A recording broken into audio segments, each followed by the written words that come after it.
Thursday, April 30th. I'm Rim. I'm Scott. Chrysler's bankrupt, and this is Geeknights. Tonight, we talk about how to not suck at eating out.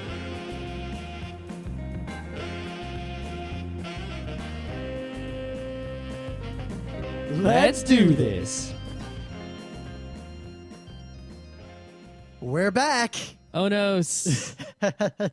I've been, I sort of, this isn't like big news or anything, but I sort of gave up on Suffice to Say, not because there's anything wrong with it from the user perspective, but because administrating the behind the scenes of it, it's basically poop right now. It's super poop. It's terrible. Laconica is not so good. It has a very high total cost of ownership, I would say. Yes. Because, I kind of poked at it every now and then, and I can see. Like they have an admirable goal of making it as easy to use and set up as WordPress, which is, they're on the right track. They want it to be that. They know what's right, but it's not actually going in that direction right now. It's a huge pain in the ass. It sucks. See, now here's the thing. It would have been okay if it had at least properly integrated with all the Twitter stuff. But it did, kinda, but a lot of the applications didn't work with it. Yeah, a lot of embedded apps. I think that's actually more a problem of the Twitter clients, not because Laconica has the same exact API as Twitter. It's like any Twitter app should actually be able to work with Laconica. Oh, yeah, all you have to do is be able to change the URL. But what I was saying they don't is have that to change the URL feature. That's what I was saying. That almost every app just hard codes Twitter, and you're fucked. Yep,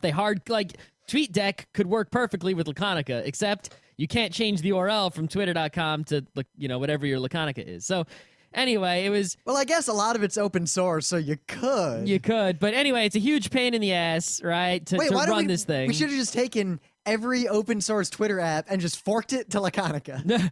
Anyway, the thing is you need to change the URL to the specific Laconica server. I'd fork it to where there's a text box. Yeah, exactly. But anyway, it's a huge pain in the ass, but people like it. People were using it, and I'd sort of feel bad shutting them off, right?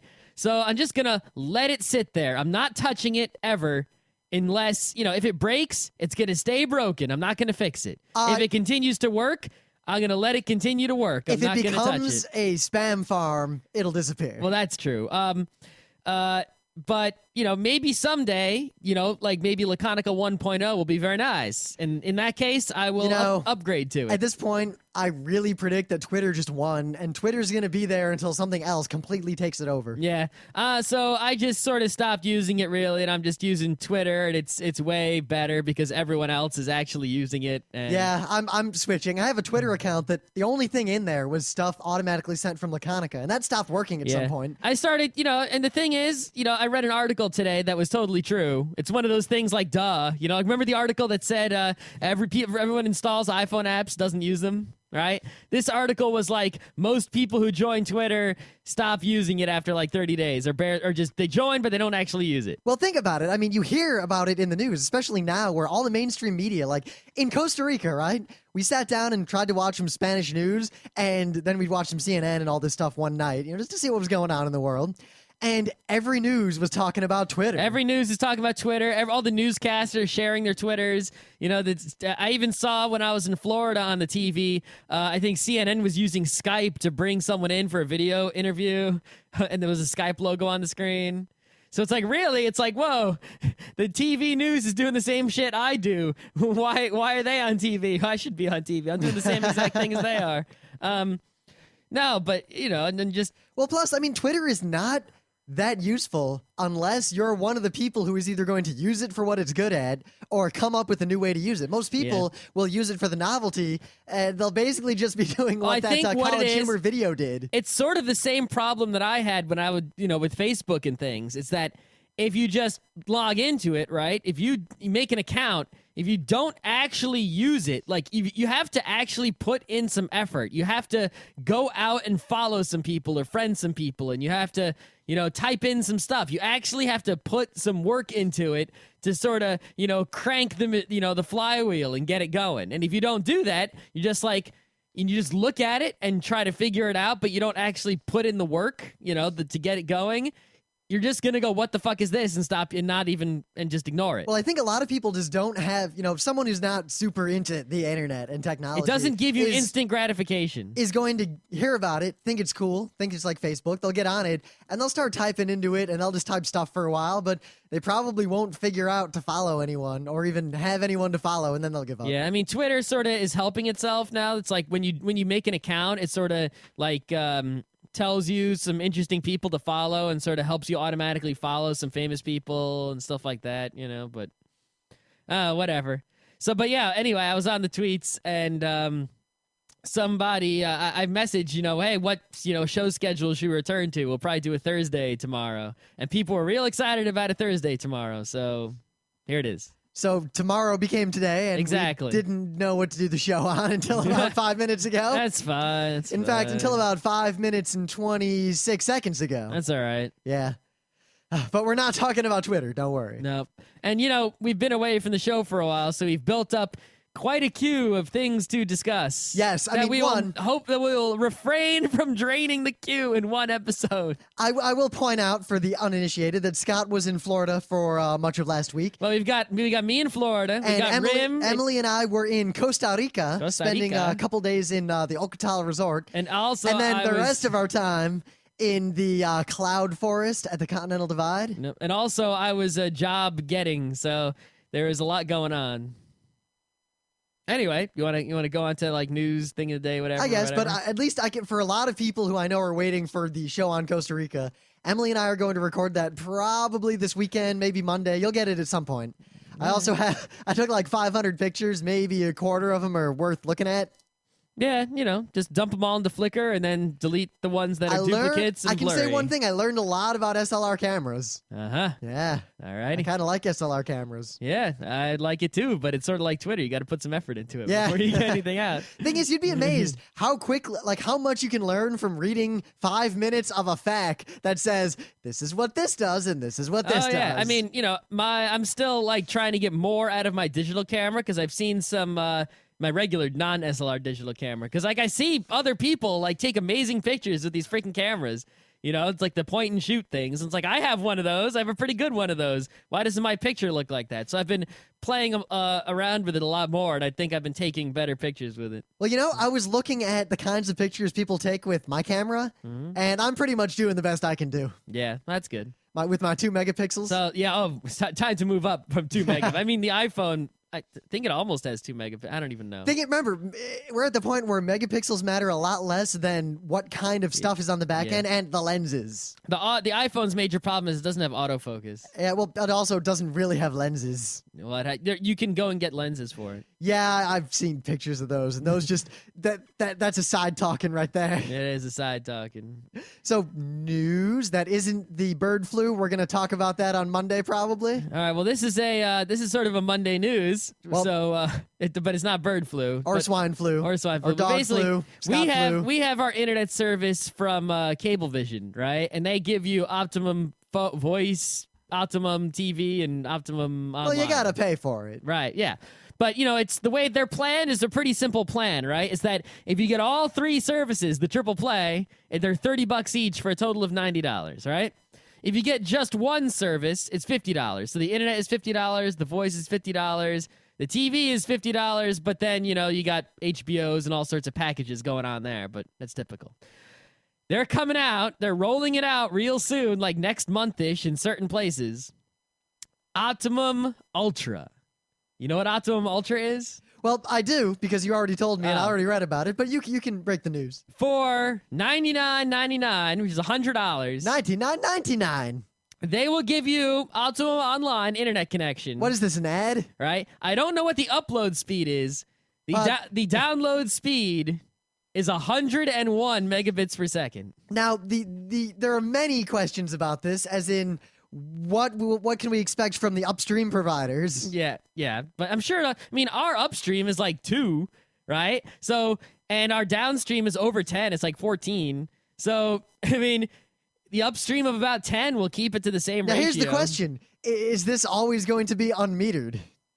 Yeah. Well, Cablevision is actually one of the better internet providers. You know, I've never gotten a complaint about BitTorrenting or Pirate Bay or anything like that. They're just totally cool. The thing that it's so they're not so good with the cable and some other things, but we don't care about that. Yeah. But Scott, here's the problem. As an internet service provider, Cablevision is pretty awesome. With our current service, it's already faster than we need. I know. Because they won't let us host on that Ultra or whatever. There's no way. Well, you can get the business class. But that's too expensive and not fast enough.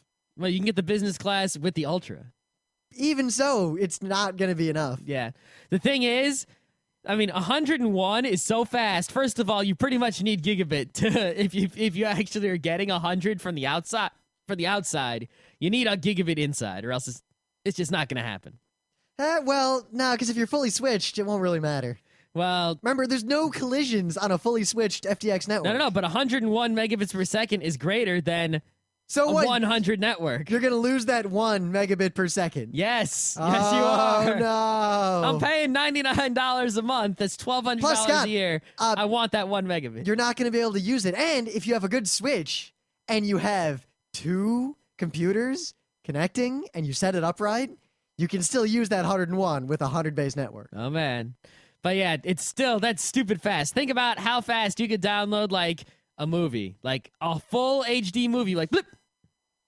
Pretty much. I mean, seriously, it's ludicrous speed. All right. So, but what about all these articles about how the internet's going to slow down and stop, and we're running out of bandwidth, and everyone's going to have to meter, and it's too expensive? Cablevision apparently disagrees with Comcast and Time Warner and everyone else. I don't know. I'm leery. Yeah, and FiOS also seems to disagree. It's like Verizon and Cablevision are like on one side. Like, hey, FiOS though has a lot of problems. But its problems are not bandwidth and speed. Its problems are else. Yeah, but see the else when it comes to the fact that my coworkers come in every day and they're like, yeah, my FiOS was down for like 4 hours last night. Oh well, you got to pay for business if you want reliability. No, but their problems are not bandwidth, right? So on the bandwidth issue alone, you got FiOS and Cablevision, and then everyone else. So I think that's interesting. I think there's much more important news than the fact that you can get more internet than you need. 101 megabits per second. Oh, I need that. For what? I would pay for it. What would you use it for? That would have BitTorrent going all day. Getting what? I would go buy like a NAS and load it up. What would you get? You don't even like any of the stuff out there. Everything ever. But you don't like things. But just because I can. Scott, you used to hate the fanboys who did that. Remember the guys at RIT who would go on the Direct Connect and download like 4 terabytes of anime? They were on a meager OC3. This is 101 megabits per They were second. on 2 OC3s and a T3. Is an OC3 101 megabits per second? An OC3 is a lot. Yeah, but I don't know how much. I don't know if it's Plus, 101. Scott, remember, it was Internet 2, which actually means a lot more than anything else. I would pay $100 a month to get an Internet 2, even without Internet 1. I can't express to you how much I would pay to have the legal right to use Internet 2 from my home. Oh, yeah. Without having to go back to school. I mean, and then have to pay, I had to buy like a Cisco router that would, automatically route the Internet 2 packets over one wire and the Internet 1 packets over the other wire. You know what? If I ever get rich enough... And then IPv6, I would pay so much. If I ever get rich enough, I'll just pay to be a student again, be a student forever, and just have my my connection to Internet 2 from my apartment on campus somewhere. I don't know. I would pay to be, if I was rich enough, I would make a school. Right? What, Scott's school for the for gifted students? Yes. So Chrysler actually filed for bankruptcy. Oh no. And I guess everyone saw this coming, but I don't think I need to say there are going to be a lot of ramifications to this. Yeah. Not just in the business world, but mostly just in the kind of public perception ripple. Well, I think it's sort of a good thing, actually, in that if you look at history, right, at least the history of the United States, there have been a lot of brands, right?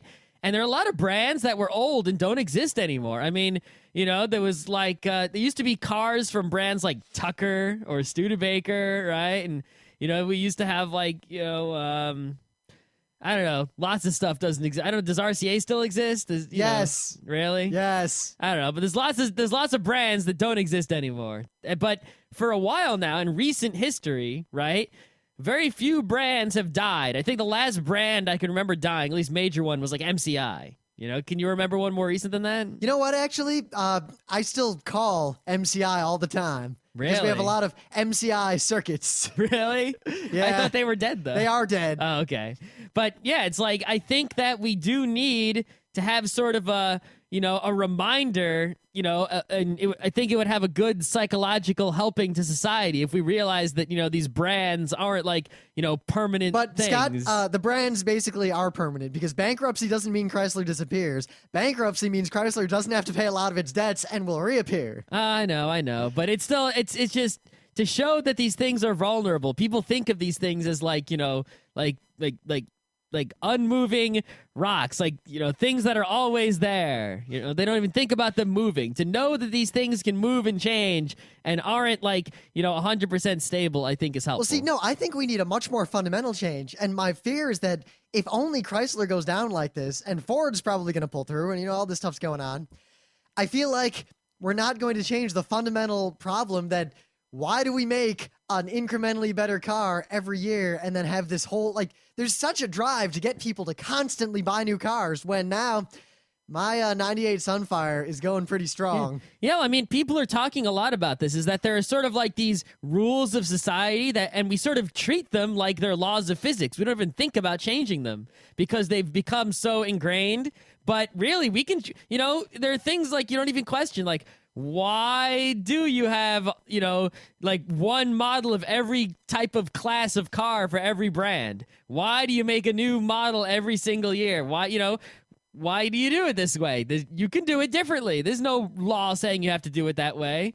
You can do whatever the hell you want. And we see this in everything. You're all geeks. Look at anime cons. People start a new anime convention, and they look at all the other conventions and say, well, I got to have a cosplay, and I got to have some video rooms, and I got to have the fan parodies, and I got to have the cosplay ball, and I got to have this and that. And people just, it's very rare to see anything kind of break away from the mold if there is an established mold already in place. Yeah, I mean, why can't you have, say, an anime convention that's outside and is just one big thing, and there's only one event, and there's one schedule, and everyone does all these things together, and that's it, and there's food, It could be like, that's like nothing like anime conventions are now, but if it's about anime, why is it's still an anime convention? It's a gathering of anime folks, yeah, right? But everything, and the car thing really bothers me just because a lot of cars, like, I look at them and I wonder who the hell's buying these cars. I guess the answer was no one, and that's why Chrysler's going out of business. Yeah, I mean, and the other thing is you look around, right, and there are certain car models that are bought in crazy numbers, like Honda Civic, Toyota Corolla, Mazda 3. Mazda 3 is not bought in that crazy enough. It's still bought a lot. It's a very popular car. It is a very popular car, not as popular as the other two, right? And there are other cars that are hardly bought, like you hardly ever see, like, I don't know, Pontiac Solstice, right? When do you see one of those? You know what, though, Scott? Like part of once, that, like once a month you see one? Part of that is where we live. Look at where we live. We live in New York. I know. Go to the Midwest, and you see a total, like when I was in high school, right? I drove a Laser, and the popular car in the area was a Duster. A Duster? Everyone what the hell is that? had a Duster. What's a Duster? A pretty crappy car. I never even heard of one. Anyway, I had my Laser, and a lot of people had Lasers, and when I left Michigan, I've seen like 2 Lasers ever since I left Michigan. But it's like, you look at Ford, right? Ford makes, let's see if I can name all their cars. But it's like, they've got, a Mustang, they've got the Focus, they've got like the Taurus equivalent. I think they changed the name of it. They got like 3 or 4 different trucks. They got vans. They got, right? Why do you, I mean, sure, every one of those types of vehicles is needed by someone. But why does every single car brand have to have one car in every class? I mean, is it really necessary? Well, even more, I noticed something. I guess Mazda sort of breaks the mold. They don't have any vans. They have like an SUV, a convertible, a normal car, and a race car. Well, one thing I noticed, come kind of to the side, but it struck me suddenly that I was kind of thinking about buying a new car, and I'm poking around.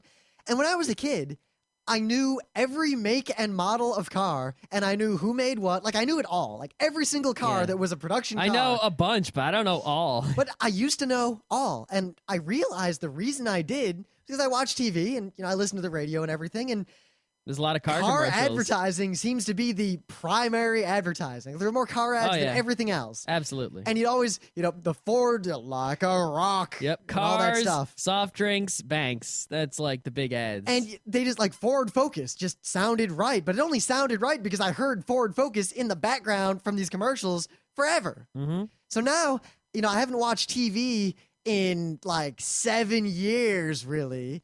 And I 9 don't. years. Yeah, from 2000. It has been 9 years since I had cable TV or watched any appreciable amount of TV. Yeah, And I don't really, listen to the radio. yeah, and I nowadays- block ads on the internet. So I like the solstice. You realize I didn't know it existed. I knew it existed only because I saw one on the street. Well, see, I didn't really. I'd see cars. It doesn't exist anymore. Pontiac's gone. Yeah, but I didn't know who See, made Pontiac's them. gone. Or I'd see it. like, Saturn's probably gonna be maybe I'd gone see something too. like a solstice, but unless I looked for the logo, I wouldn't know who made it. I didn't have Well, that. whenever I see a car I've never seen before, I always try to see what it is. You See, know. the other thing that helped was when I stopped driving and just started taking the train every day, I stopped seeing cars. That's true too. But I wonder if, we're, the affluent 20-something demographic, the demographic that is the most sought after in the world, and yet at the same time the most difficult to advertise to.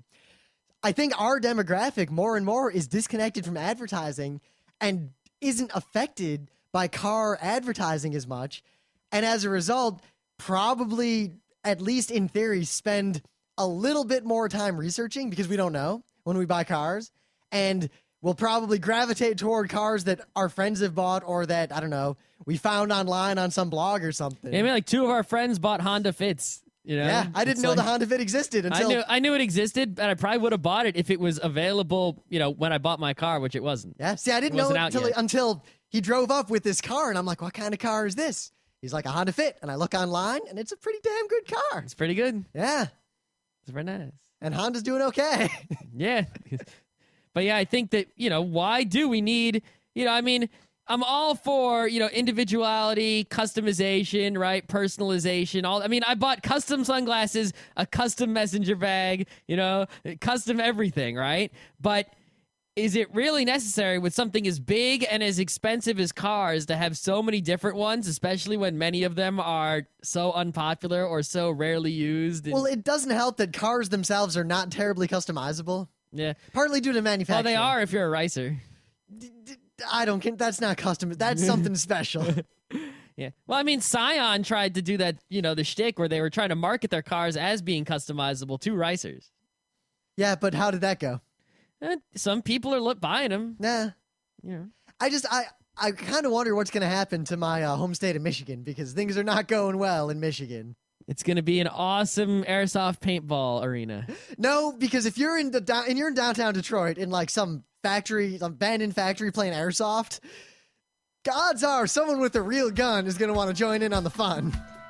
It's all right.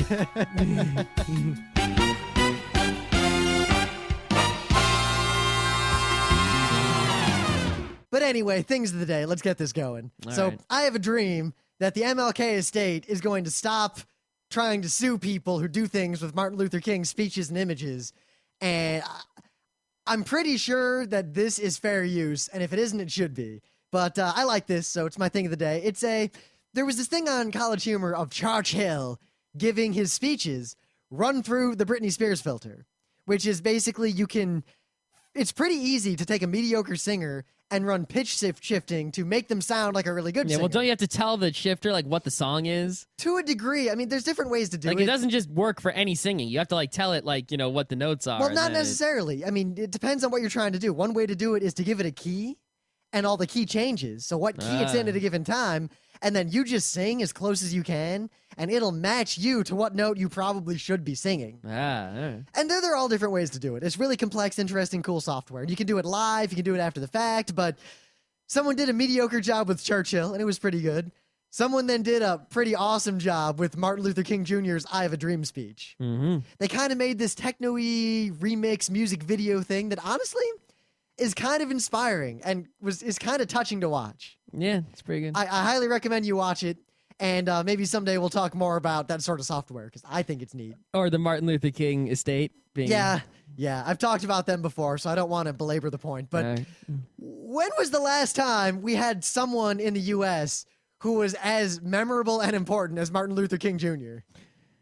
Yeah, I started discussing this a few minutes ago. It sort of came to me, right? Who today, can you think of a single person alive today who you could conceive of ever having a federal holiday for them? Wait, having or should have? Should have. Dallaire. Well, a United States federal holiday. That still should be delayed.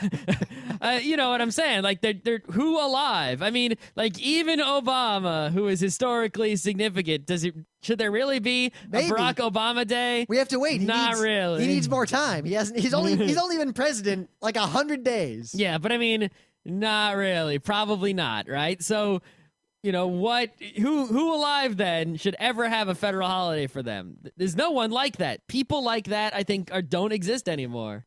And I think that's part of the reason why we can't, you know, make changes happen, because, you know, we don't have those kind of people around. See, is it really a matter of not having these people, or is it just a matter of expectations and perceptions changing, coupled with the fact that media is more diffuse? Well, I think that, you know, it could be that those things are the cause of not having the people, and it's sort of a reciprocal situation. Some sort of catch-22, perhaps? Yeah, something like that. You know, it's like... See, I blame partly on the fact that... It's like if there was a big, united, strong movement of ideas and enough people agreeing on something awesome, then, you know, that person just emerges. Or, you know, is it that you need that person to make it emerge when it's, you know, where the movement is there but hidden? I think part of it, honestly, is that a lot of these old historical figures, we have the long, great speech that they gave, especially in this era where there was video of this speech, but before we got into the TV, Twitter, soundbite era. So you've got eloquent speakers writing literary, intelligent, engaging speeches. We had orators, and there aren't that many orators anymore. And, well, no, I take that back. There are orators, but people don't give a shit anymore. Well, if you go to TED, that's where I get my oration. Yeah, but how popular is TED? Popular among smart people. Yeah. Watch TED videos. I subscribe to TED as a video podcast now, so I'm just watching all of them on the iPhone or whatever. That's the way to go, I think. I'm seriously considering just paying and joining and going. It's like $1 bajillion. I know. I'm thinking about just doing it. It's like a quarter of your monies a year. There are different levels, you realize. Really? But I've seen tickets go on eBay for like $25,000. Well, there are different levels of sponsorship. Some of those levels do not involve going, at least not right away. Well, then why would I pay if I'm not going? Because you get other stuff. I can see it all for free. I'm not going to pay unless I get to go. You don't want to support the TED organization? I would like to support them. I support them by watching, and by watching, I increase their numbers because they have ads. I did learn how to nominate people to get a TED Talk. Don't you have to be a TED person already? No, and then you can nominate someone else. Well, you can. No, you it's know, sort of a you know, invite only, inside out thing. No, you can just nominate people. Oh, okay. And there's all this stuff you have to fill out. It's a pretty intense form, and the thing is, I can't think of anyone worthy who hasn't already given one that I know of. Yeah, we tend to not know those kind of people. And I thought for a second, oh, I'll nominate myself, and that felt so sleazy. Lol. Yeah, the thing is, you compare yourself to like even the lowliest person at TED. It's like not even close. I'm just like a lowly worm. Yeah. It's anyway. My thing of the day, some guy made this cool website. He's got Penguin Books science fiction covers through the years. So you can go year by year and look at like all the book covers and see the art of them and how it changed. And it's a very good lesson in design, and there's a lot of cool book covers going on. It's very, very nice. I like this kind of action. So I can't believe. Oh, you got more to say? No, I like book covers. I do too. Gabe would like it. It has a lot of spaceships, you know, with a planet and a rocket. Kind of like how I really like old video game box cover art. Yeah, right? And I don't like new video game box cover art because it all looks the same. Mm-hmm. I mean, remember like Mega Man 2? Like there was, anyway.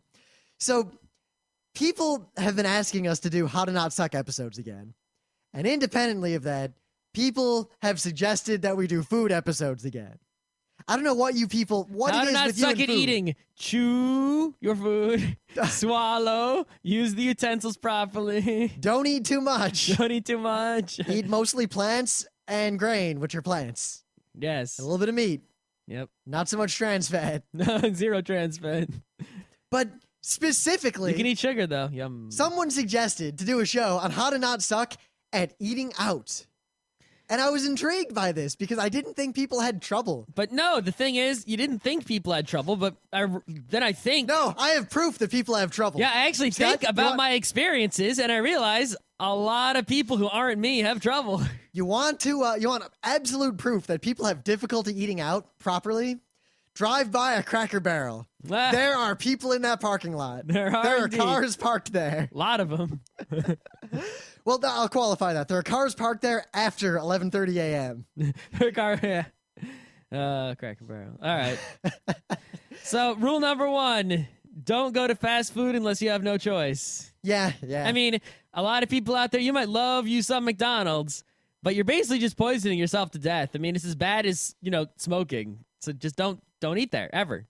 Unless you're hungry and there's absolutely nothing else you can do. See, I won't quite take that tack because as a kid, I had a lot of fast food. Yeah, as a kid, you know how many times I ate at Arby's and got like some chicken strips and curly fries? Like, every day in the summer when I was like a sophomore or junior in high school, I would get in my car, I'd drive to Arby's, I'd get like curly fries and like the biggest roast beef sandwich they had. The Big Montana. And a Jamocha shake. I remember my dad picked me up from summer camp once and we went to Arby's on the way home and he had the Big Montana and then he got sick. Where I always had, every time I went there, I always got, the chicken, whatever, the curly fries and a shake. But see, the key. Nowadays, I am too smart. I do not go there anymore. The key was the Jamocha shake. I got a strawberry shake. And I would eat a Taco Bell pretty often. I'll still occasionally eat a Taco Bell if I'm desperate. I guess I've got a hierarchy now where there's this weighting of how desperate am I, what's nearby, and the more desperate I am, the further I'll go or the lower I'll go. Yes, but the thing is, I have to be quite desperate to go to like a Subway. I have to be even more desperate to go someplace like, a burger, Well, I think my order is pretty much at the top of the fast food chain. Is the White Castle, because White Castle's awesome. No, at the top are the places that are sort of like not quite fast food, like right? Quiznos. Like a Quiznos or like a Five Guys or, those sorts of things, right? And then you got Subway, is sort of like the barrier, right? Because it's sort of like it's actually a sandwich. You go there, right? And like they got that nice that chicken teriyaki sandwich where like they microwave a little bit of chicken. And it's not really bad for you because it's just bread and lettuce. Yeah, There's it's just almost bread no meat and on that lettuce, shit. and and they got like a chocolate chip cookie, which is just a chocolate. At least their food isn't like full of trans fat and nasty, horrible chemicals. It's just normal, cheap sandwich. But I think going down the line, it's Arby's, but only the chicken. Yeah, Arby's. I just not that Arby's is any healthier than the others. I just sort of like it more. Yep. So I'm more willing to eat there because it's like, well, it's just as poisonous as McDonald's, but I like it more. So yep. It goes, and then you got like a Wendy's, is a little bit better. Wendy's really only for the dollar menu and those Frosties. Well, you get the chicken nuggets are okay there. You realize they have 50 vanilla? cent. They have vanilla Frosties now. Yeah, I know. That's crazy. It is. I had one Really? at the airport. Wow. And you know what? You know what was in it? Oreos. Damn. And then, you start going down a little bit. And I think the bottom is Jack in the Box. Well, I think the bottom are like those really nasty places like Burger King. Yeah, Burger King, KFC, right? Those sorts of really, really nasty shit. Yeah, McDonald's is even above Burger King. Yeah, for me. McDonald's is sort of like the barrier between like fast food and the terrible fast food. It's weird though because McDonald's, and I'm not the only one, a lot of people agree with me. The breakfast, not that bad. Well, the thing is, I won't eat the breakfast like on purpose, but I mean, it's edible. But it's weird how McDonald's breakfast rates a lot higher than most other fast food places. Yeah. But McDonald's, anything else, no. I think that I just have an advantage of being in New York City. You can just go to any deli and get a breakfast sandwich. So why would you go to McDonald's to get a breakfast sandwich? Oh, no, I only get breakfast sandwiches if I'm in like some other heathen city that doesn't have it's like, bagels. And if you go to like a deli and ask for a breakfast sandwich, you know what they do? They take 2 eggs, they break them on the griddle, they take some bacon, they put it on the griddle, they take a Thomas English muffin, just like from the grocery store, they take a piece of cheese, just like from the grocery store, they put it together, and then you eat it, and it's like $2. And it's like, why would I go to McDonald's and get their like manufactured processed stuff when I can go and get basically exactly like what I would make in my house for $2? But I've been in cities where there's nothing around and you're stuck. Yeah, that's basically middle of nowhere. That like when I was in Columbia. Where? It's near DC. I don't know if it was actually in Maryland or DC or how about or when what? we were at Citicon, right? They had one fancy restaurant, that Italian place, right? Yep. And then there was a Wendy's and a Denny's. It's like, well, We don't have much choice, do we? We ate at that Denny's with entertainment system. We did. And that was when we learned that they're all kind of jerks and they all smoke. No, well, one guy, the guy who played Pokemon, was okay. He was cool, but everyone else was just kind of bitches. Yeah. It was weird. I remember that very in stark detail. It was kind of weird. Yeah. Anyway. But we don't want to just talk about fast food, but No. Talk about actual sitting down food. yeah. Don't go to stuff on the walls restaurants either. They're all the same and they're Yeah, not good. TGI Fridays, Ruby Tuesday, et cetera, right? All those places. I mean, there are restaurants that have stuff on the walls that are okay, like, I don't know, Fuddruckers, Well, right? it's a sliding scale. Like, I think the top of the equivalent of a stuff on the walls is the Outback. Because that's equivalent to a stuff on the walls, I say. Yeah, it In is. terms of the kind of food you get. I mean, Oh, the yeah. Bloomin' Onion. Outback is definitely a stuff on the walls. But I feel like it is the pinnacle of stuff on the walls. Beyond that, you're in a real restaurant. And below that, you're at Ruby Tuesday getting the runs. Yeah. I mean, the main problem with the stuff on the walls restaurants is that almost everything on the menu, not everything, but almost everything It's the quadrifecta of It's bacon, it's cheese, Cool Ranch. right. It's like bacon, cheese, Cool Ranch, etc. Right, or mayonnaise, and it's like every meal is either the same as the other ones, not good, fried, or that's it. So it's not good to eat there, especially considering, those places aren't too cheap. For the same price, you can go to like a diner and get something better, or, go to like, any number of places. You can go to like an actual Italian restaurant for the same price as the stuff on the walls. Of course, what people often overlook, and this is aimed primarily at college kids. If you want to eat and you don't have money and you got a bunch of friends, go to a stuff on the walls place and order nothing but appetizers. Yeah, because they always have mad appetizer deals at those kind of places. Get yourself like 4 orders of fried mozzarella sticks, you're good to go. Yeah, I mean, it's like we would, way back, we'd go to Applebee's, which is like a place you should never go. Oh my God, after all the RWAG meetings. Yeah. Because they gave you half off on all the appetizers. Well, they gave us half off on the appetizers because we went on Tuesday, right? And we were in a large group. So everyone would buy a ton of appetizers. But then they realized what was going on because we'd always show up, right? So there'd be like 20 to 30 people take over this Applebee's. And everyone would order the nachos for like $4.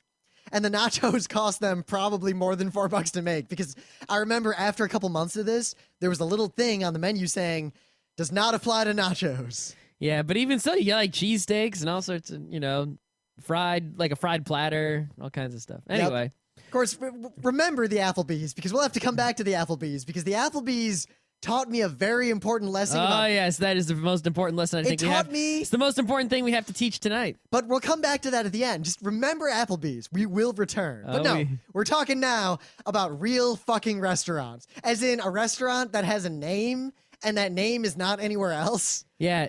Oh, you know what I found out recently? Olive Garden, Capitol Grill, same company. Really? Yep. That's interesting to know. Yep. Well, I should qualify that. There are restaurants that are chains. Right. There are restaurants, chain, it's like a stuff on the walls is a chain, right?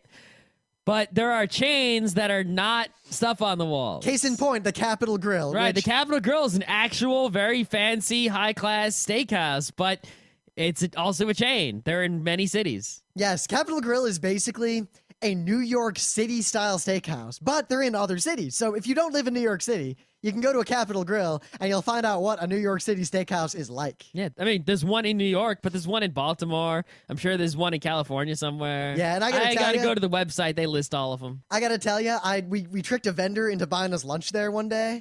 Did you buy his stuff? No. He bought you steaks and you didn't buy anything from him? He didn't buy me just any steak. He bought me an 1.5 inch thick, almost completely raw steak that was seared black on the outside. You know what it was seasoned with? Pepper. Sugar. Oh, sugar. Just sugar. That's a good way to go. That was the second best steak I've ever had in my life. All right.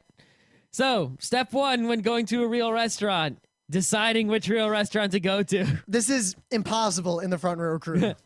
Well, the problem is whatever kind of restaurant you pick, which is usually associated with some nationality, if your group is too big, someone is going to veto, right?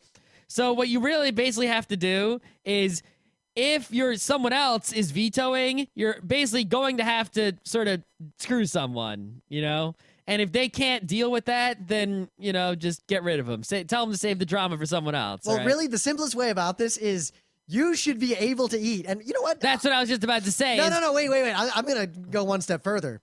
You can eat at any kind of restaurant because we have friends who say like, oh, they don't want to eat at Indian places. But if you look at the menu, there is stuff that anyone will eat on every menu of just about every restaurant in the world. Well, I mean, there are some people who are like crazy picky. Like, there's picky, like, oh, I don't want that. But there's crazy picky. Like, I know people who literally, they eat like chicken and French fries, and that is it. Well, I remember for the longest time, your brother was like that, where I'd go visit you at your house, and your parents would make like awesome steaks, and they'd make your brother a chicken fillet, because that's all he would eat. He's better than that now.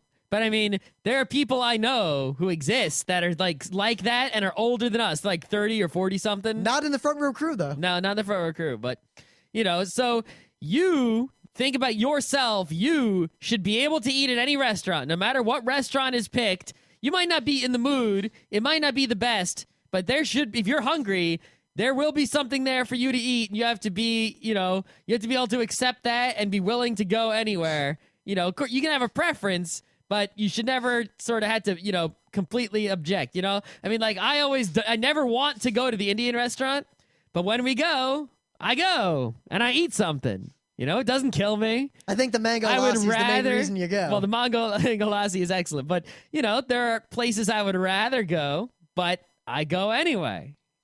Scott Johnson doesn't like the Cafe Maya because he doesn't like peppers and onions, but he goes anyway because he's not, well, he is, but, but he goes anyway. The real key is, and this is always like the critical balance, not just in food, but in life, the careful choosing between the two opposite ends of this one spectrum. On the far left is adventure. On the far right is known goodness. Yep.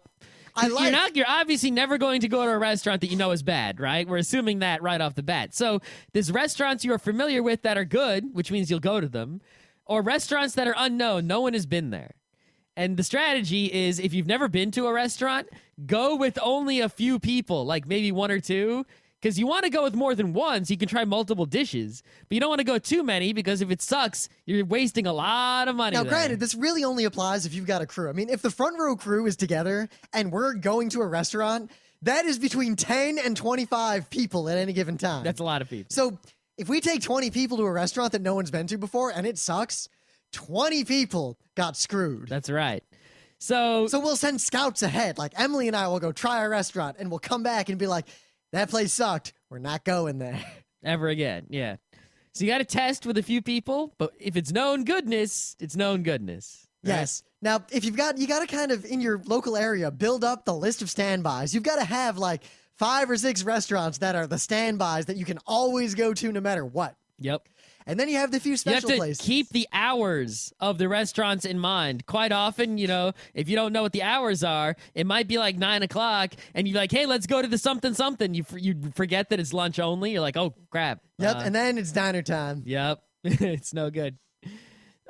Secondly... But you know what? This applies to dishes, too, because the Cafe Maya has some of the best Mexican food ever. Like that. Oh my God. The Cafe Maya. I haven't even found a place in the city that's as good as that. The Cafe Maya in Fishkill, New York, but there's a couple of there's one in Wappingers Falls also. Expansions of it, but the central one in Fishkill, like it is famous in the Mid-Hudson Valley as like this awesome place. It's fucking amazing. You want to eat there for dinner on like Saturday night? There's like an hour or 2 hour wait. I was just about to talk about waits, right? All right, you've got to be willing to fucking bail immediately. Right. When you show up at a restaurant, right, you have to already know before you even get there how long you're willing to wait, right? And if the wait time is longer than that, just get in your car and go. Don't like stand around and do the hokey pokey because you're basically just, you're basically screwing yourself by doing it. You got to walk up and be like, how long's the wait? And if they say half hour and you're not willing to wait, you say, oh, never mind. Yep. And when they say half hour, pretend they said 45 minutes. If they say 45 minutes, pretend they said an hour. Unless it's the Sukhothai. Fuck you, Sukhothai. Right. If the restaurant won't tell you what the wait is, just leave. You're wasting your time there, Now, you might say, Rim and Scott, you're smart. Why don't you just get reservations? If you can get reservations, get them. But I will warn you, if you live in an area where there are a lot of popular restaurants and a lot of people, pretty much no good restaurant is going to take reservations. Or if they do take reservations, you're not going to be able to get one unless you call way ahead. And if you're, it's hard to decide where to eat that far in advance because what kind of mood will you be in? Because seriously, like pretty much every good restaurant in New York and in this area, except for the ultra fancy ones, like they don't take reservations because they're going to be full no matter what for all the hours they're open. Reservations are for when you're gonna have like a party with a schedule, like, hey, such and such day is someone's anniversary, let's get a reservation for 25 people at the fancy house. That's what a reservation is for. Reservations are not for really anything else. Now what you can do is try the call ahead. The call ahead is a special thing, and that is the way I have gotten reservations from places that don't do reservations. Yeah, you say, hey, are you guys full? What's your wait before you go there? Or you call them, and remember, you can't just call them and ask, because then they're either going to lie, or they're going to say, yeah, we don't know, just show up. Or they won't even pick up the phone. And don't say the word reservation. You call, and you just ask, like, hey, listen, I got like 30 people, and in an hour or so, we're going to come by your place. You think you can handle that? And now, instead of just, you're not asking them for something anymore. You are offering them 30 people worth of food. And big groups tend to tip extravagantly and order more food than they otherwise would if the individuals came by themselves. Yep. You can also put them all around one table. One waiter handles it all. All the orders come in at once. Restaurants love you if you bring a giant group, unless you're a diner in a college town, in which case they will just shut the door in your face. Or unless you're jerks. Yeah, but we got a lot to talk about. We could do like a week on restaurants. Yeah, but anyway, so you got to deal with the wait intelligently. You basically want to avoid spending a lot of time waiting because that sucks ass. Be willing to just, have backup places to go if the waits are too long at the other places. If you got the long wait, confirm the wait like multiple times, and then everybody go to like the bookstore next door or outside and hang out for an hour and then come back. Mm-hmm. And if that restaurant doesn't have your table for you when you get back, or they say, hey, you weren't here, we gave it up, never eat there again. Yep. Ever.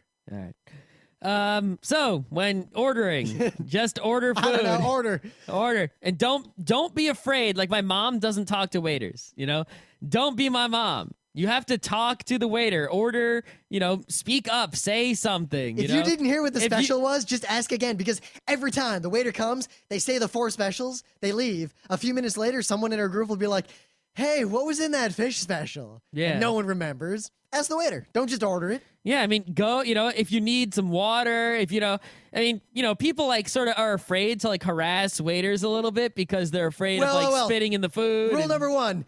If you're getting the waiter's attention, there are ways to do it and ways not to do it. Yeah. Hey, come over here. Don't do the 2 finger in the mouth whistle. Yeah, don't snap your fingers and say, garçon, garçon, unless you're in the kind of restaurant where you're paying enough money to where they expect that. Yeah.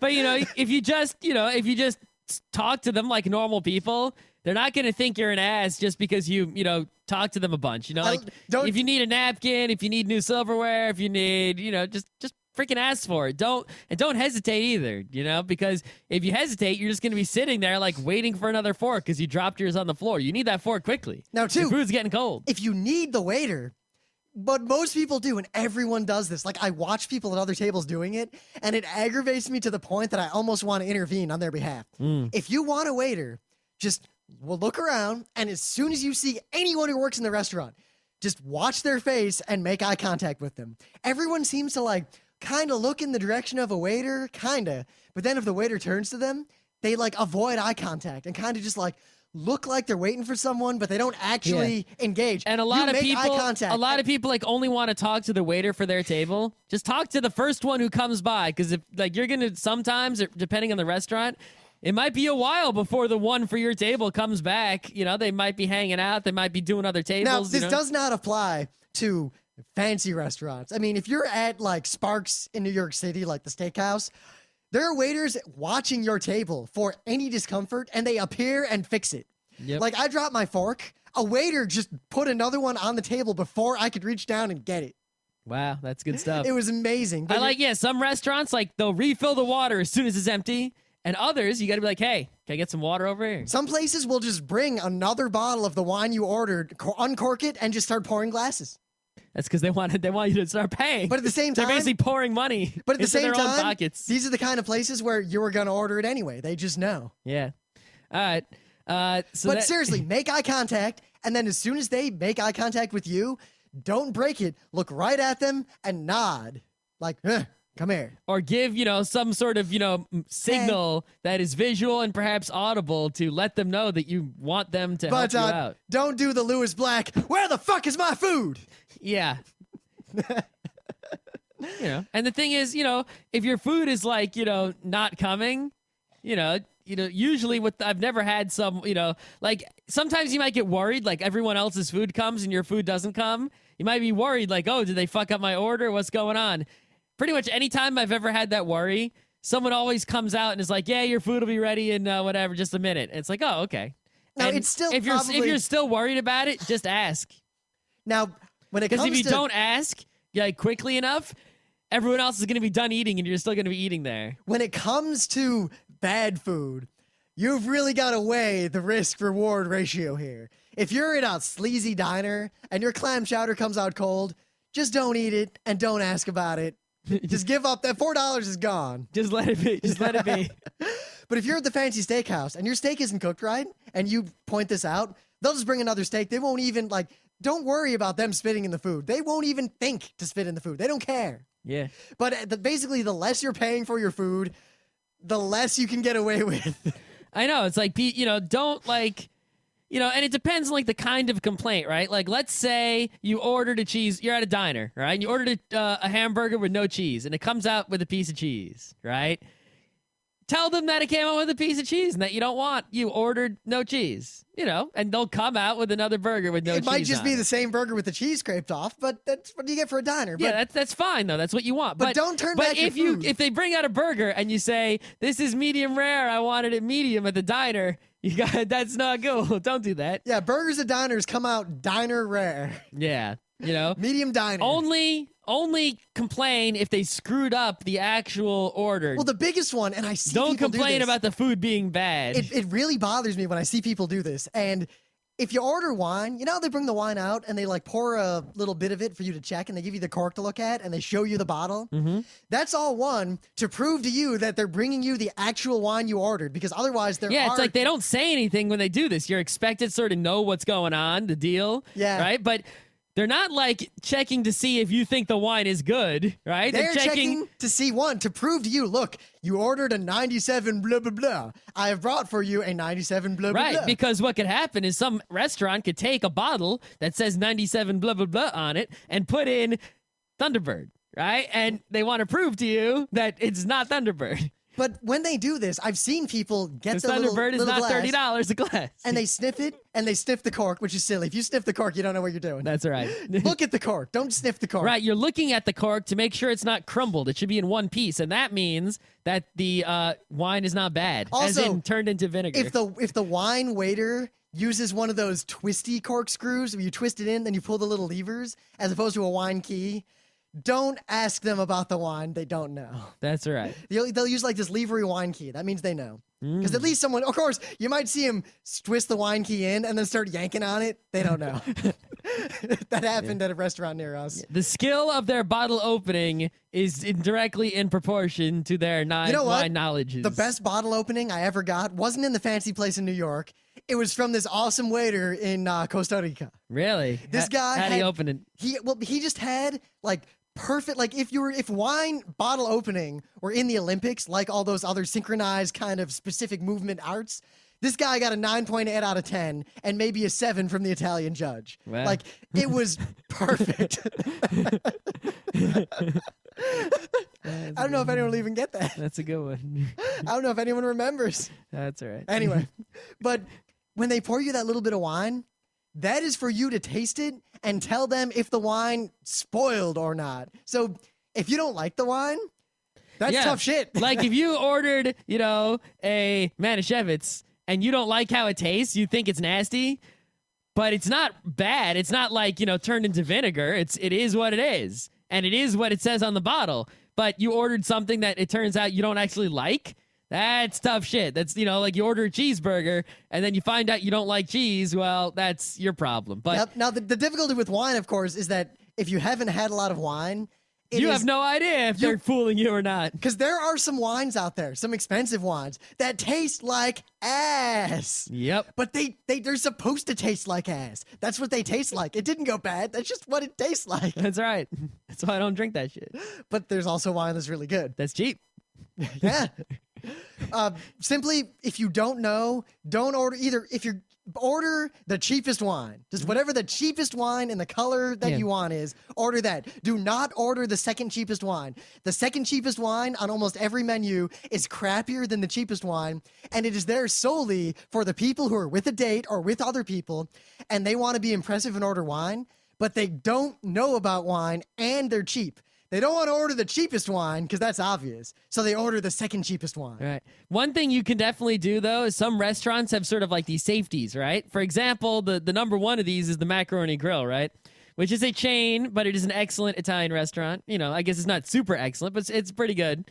They have wine on this honor system. So you go in, and if you don't know what wine to get, just get the wine. They have like the Macaroni Grill wine. It comes in a gigantic jug. Actually, pretty much every restaurant has this. It's called the house wine. So Really? if you really don't know what to order at all, just order. I didn't think other restaurants had that. Order a glass of the house wine. Now, they might ask which one, in which case, just admit to the waiter that you don't know anything about wine and ask them what they recommend. And if they don't know, they will go back and ask the chef. The chef will say, give them whatever. And Yeah, at the very least, just try to figure out red or white. Even I know that. If you get that right, you're like 90% of the way there. If you really don't know, drink the wine that is the color of the meat or food you are eating. That's pretty much at least the closest color. But enough about wine. Yes. We got, actually, we've gone on a while. We got to talk about paying. That's it. There's a bunch of quick one.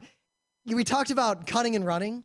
If you sit down at a restaurant and like you're not getting served, even if you have ordered some food, like you've ordered food and it just hasn't come and it's taking way too long, like way too long.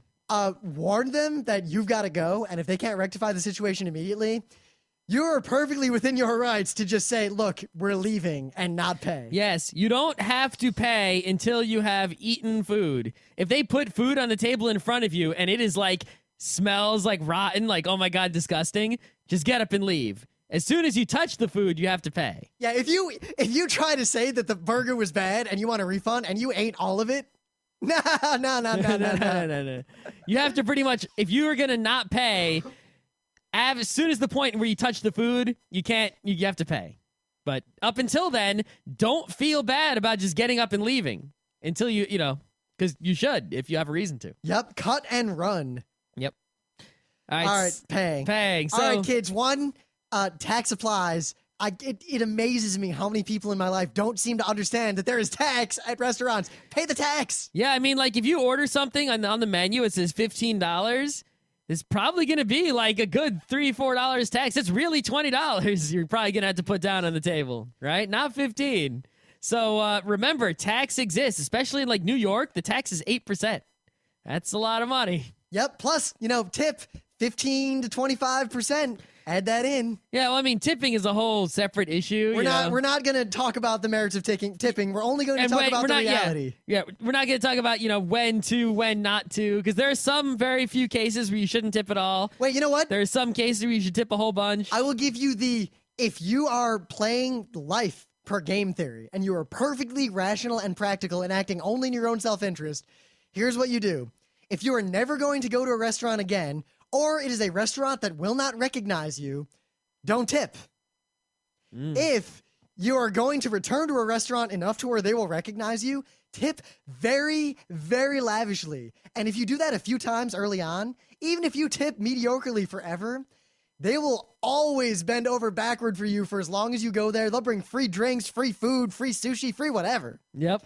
The Necco did that to us for a while. They give us free rolls. It's and free good drinks. to have a restaurant that remembers you because then you will get things. Jay's Diner. Yep. I mean, and you don't even have to tip extravagantly to get things. Just tip 17% and you'll get things. Like an extra $1 or $2. Well, of course, we really learned above this and beyond at Applebee's when here's how to get into this final discussion. We were at Applebee's all the time with our WAG. So there would be between 10 and 30 people who disgusting gamers. We were all friends with them, though. nominally we're all in a group, and we'd all sit at like a gigantic table, and then all the tables around it. And in the end, we'd get one gigantic check, and everyone would throw in their money.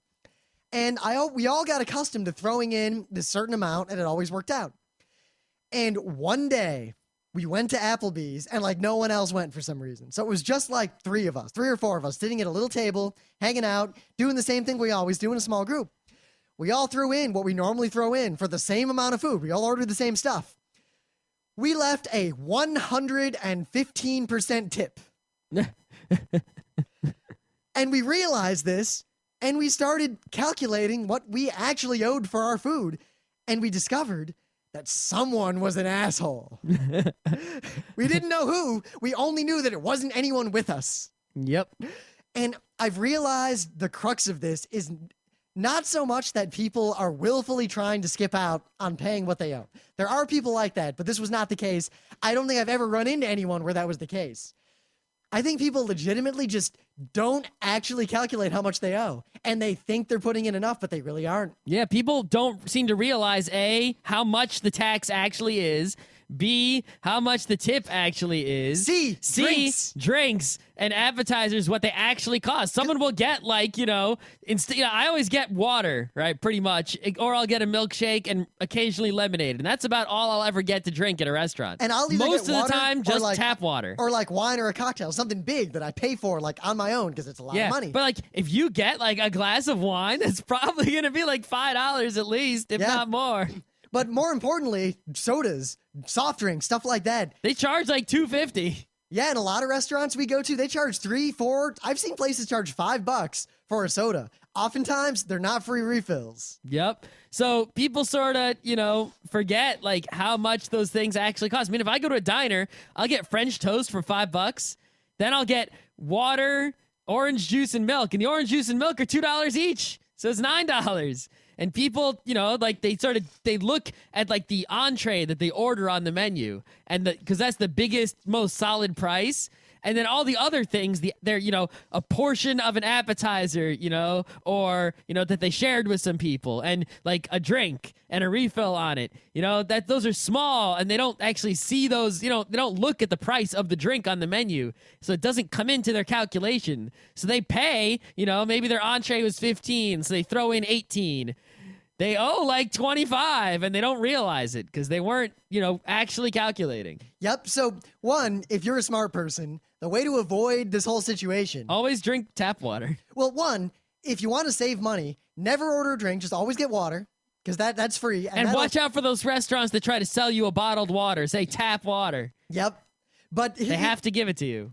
And don't order appetizers, or if you do, whatever you actually order, note exactly what it cost from the menu, and remember that, and calculate exactly what you owe. Just take, add everything up that you owe, and then add like 30% to it to cover tax, tip, and everything. Mm-hmm. And put that in, and have these numbers handy. And then when the bill comes up short, literally, the only way to deal with this is to point out, look, I got this and this and this. I owed exactly this. Here's the tip I put in. I'm out, and then leave the table. Yep. Because there is no way to resolve this situation. And I hate to say this, but the front row crew, this happens too. We're getting actually very close to figuring out who's causing the problem. By eating with different combinations of people for a while at all the Burning Wheel games and everything, we're real close. We've got it narrowed down. I think there are 4 suspects, and it's either some or all of them who are consistently shorting the bill every time the front row crew goes out. It's definitely not malicious, I don't think anyone's trying to short the bill. Everyone's throwing in money, but I think there are just some people who, neglect to understand, the cost of what they're actually ordering. But seriously, to avoid these situations for you yourself and to save money, order tap water. And the worst was when I went to that Thai place. I think I paid for like 3 or 4 people's meals, after I calculated how much money I actually got back. Because everyone actually owed with all the food we ordered. I mean, that was, it was like this takeout-y place. No one thought it was big money, but the bill was like over $200. Well, because everyone's meal plus appetizers and drinks was like $40 all and told. Everyone got like Thai iced teas all around. Yep. Yeah. But seriously, tap water is the way to go. You would not believe how much money I saved when I was poor at RIT, not getting appetizers, and more importantly, not sharing appetizers with other people, because they will screw you. Yeah, I mean, how many times do you get an appetizer, right? And it's like a shumai, and you get one of the shumai, and the rest go away. And you're like, But then no one else puts in money for the appetizer. Right. So it's like you ate one of the shumai, even though you ordered it, and you paid for all Now, of the it. drawback of this is that you mostly, when you go with a big group of people, they're going to want to split the check evenly. And that only works, I mean, really, if you're eating at a place like, I don't know, the hibachi at the Necco we go to, where everything pretty much costs the same. Yeah, everyone throws in $20, you're good. Don't let everyone just split the check up. Well, You're it smart. works at like a family style place too, because everyone is all sharing. Everyone's eating everything, you know. But don't let people do that if you're going to order the tap water. Right. You know, if Rim, I mean, think about this, right? If we go to a steakhouse, right? I order a $20 steak. Rim orders a $20 steak. All right. I get a tap water. Rim gets a $30 bottle of wine. Well, splitting that evenly, not fair, really. Even if I got a $10 appetizer and he ate 1/3 and I ate 2/3 of it, really unfair to split the bill evenly.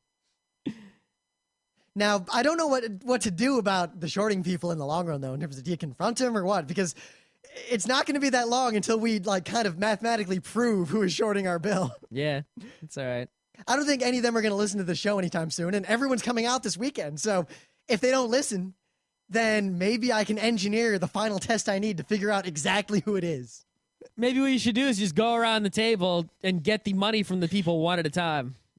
And then, you know, just be like, okay, Scott, give me your money. Okay, other Scott, give me your money. Okay, you know, Emily, give me your money. And then you'd be like, you know, and then if someone gives you their money, you're like, that's not enough. And that'll be But then that. you got to note what everyone orders and how much it costs. Well, if you're going to do the credit card thing and you just get you get the bill. No, you can't do it based on the bill. That's why I said you have to note it before you give the menu away. Because when you get the bill, it's going to say like chicken parm, 4, and then the price will be that times 4. Yeah. And you're going to have to do a little bit more math. That's right. You get a little calculator. Plus, people don't remember what they order. You know, often someone will come up to the table and be like, here's the shrimp whatever, and no one claims it because no one remembers what they ordered. I always remember what I ordered. Anyway. Oh, yeah, the other thing is, you know, if you're finished eating and you want to leave, because this happens to us a lot, and they didn't bring you the check yet, like, get someone's attention ASAP to get that check. Otherwise, you could be sitting there for a while waiting for it. One better way. As soon as you get your food, ask for the check immediately. Well, if you know that you're going to be in a rush to get out of there, Even if like, let's say you have a train to catch or a meeting, right? Ask for the check as soon as you sit down or right after you order. That way, as soon as you finish eating, you can get up and leave because you have the check already. It's weird, like lately, and it seems like it's getting worse. I don't know why. Maybe because people aren't eating out as much, so restaurants want people to be in there longer so it looks like it's full. Maybe they'll order dessert, all that stuff, but restaurants just don't bring me the check. I've sat in places for like a half hour just trying to get anyone's attention. I think it's also because we eat more quickly than average. Maybe. Especially when there's fewer of us. Yeah, but when the crew's there... when there's more people, the check seems to come at the right time. When we get the crew together, we'll be in a restaurant for like 2 hours. Yeah, but when there's fewer people, we always end up waiting for the check because we eat quickly, right? And then, you know, pay, and then, you know, play the not it game to see who has to go up and pay. Yeah. If you want to get a trick I've always found, we're petering out here. I got almost nothing left. Yeah. Offer to pay with your credit card if you know that no one in your group will short, and you will always end up with a surplus, even if you pay more than you need to pay. That's right. However, if people are shorting, not so much. No. But yeah, if you got a whole bunch of people who are paying the right amount or over, you know, pay with your credit card and you'll get a profit when you collect the cash from everyone else. I think we're really petering out here. Yeah, I think we're done. I got almost nothing. That's how to eat at a restaurant the Geeknights way.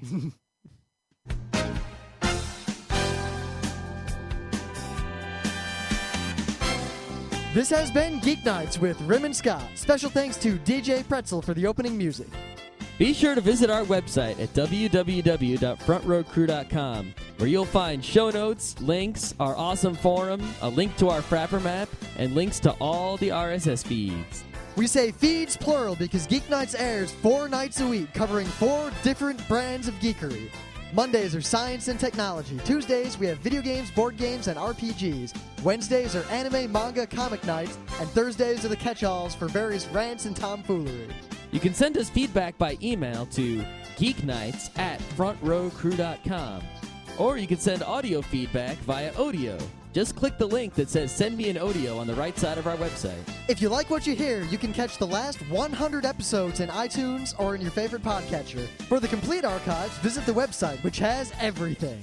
Geeknights is distributed under a Creative Commons Attribution Non-Commercial Share-alike 2.5 license. This means you can do whatever you want with it as long as you give us credit, don't make money, and share it in kind. Geeknights is recorded live with no studio and no audience. But unlike those other late shows, it's actually recorded at night.